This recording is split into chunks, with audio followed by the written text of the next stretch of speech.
Greetings, Eric Bakker, naturopath, author of Candida Crusher. Thanks for tuning into my video today. Today I'd like to talk a bit about treating the cause of Candida yeast infection rather than just focusing on the symptoms.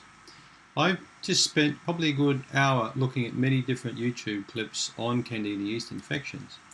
Most all of them talk about treatment, how to eradicate Candida, how to clear up vaginal infections, how to get rid of jock itch, how to treat toenail problems. But what none of them look at is the cause of Candida. Is the cause of Candida getting a fungal yeast infection? Yes. But the cause, folks, is susceptibility. You've got a yeast infection because you're susceptible to a yeast infection. You don't just walk around and a yeast infection drops into your lap from above somewhere. You get a yeast infection because you contract a yeast infection. It's the same as if you drink alcohol. If you drink alcohol and you drink a bit too much, you're going to wake up with a hangover and a headache, because you caused that hangover to occur due to excess alcohol.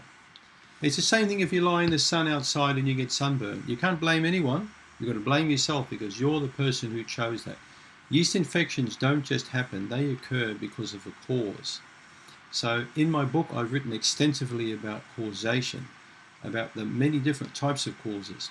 Most all yeast infection books I've looked at are very scant on causes. It's all about treating the symptom and so-called cures and eradication in 12 hours. What a load of baloney. You can no longer cure up a yeast infection in 12 hours than you can pay off a mortgage in 12 days. It's absolute rubbish, and I can't buy that for one moment, and I think it's giving people false hope. So please don't buy into these false statements on sales pages of, I can cure your yeast infection in 1 day or 1 week. It's a load of rubbish. I don't even like using the cure word, because really to get rid of an infection depends on you. You need to do different things to get rid of it. You need to look at your diet and lifestyle.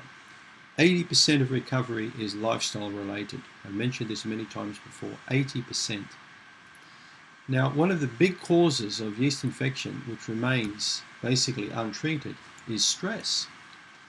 Stress is one of the biggest causes, I believe, because it undermines your immune function. It causes your immunity to suffer because it helps to pull down levels, in particular, of cortisol. Cortisol is the main hormone secreted by the adrenal gland, which has an incredibly powerful effect on white blood cells. So as soon as a person has had stress for some time, whether it's short-term high-grade stress or long-term chronic low-grade stress, their immune system is going to suffer. And what happens is they become more susceptible.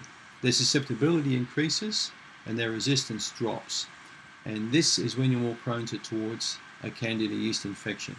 And it's fueled by sugars and alcohols and takeaway food. We know all the dietary triggers for Candida, but one of the big ones I'd like to talk to you about in this video is looking at the silent causes, the underlying causes that are never spoken about, the stress. In my book I've written extensively on adrenal fatigue, burnout, particularly adrenal issues undermining immunity, allowing a person to be much more susceptible to yeast infections. I've treated thousands of patients with Candida, and I can clearly and emphatically tell you that in many cases the patient had a lot of stress in their life. They had an ongoing problem with stress. They developed insomnia. They developed bowel or digestive issues. They developed energy problems. Many of them have thyroid and adrenal issues. And these often underpin a yeast infection, and they're never treated. They're dealt with as separate or side issues. I just had a Skype consultation with a patient in the US with incredibly bad yeast infection. And when we spoke, we saw all these stresses coming up in her life, relationship problems and bankruptcies, and the list went on and on. I have consultations every day with patients and hear about these problems that are never addressed. So if you want to get on top of the problem, you need to look at the underlying causes. So there are many other videos which I've produced on YouTube regarding these causes, so I'd like you to have a look at some of the other videos on cause and effect. I think you can learn a lot of useful information. So I hope this video was of use to you today. Thank you for tuning in.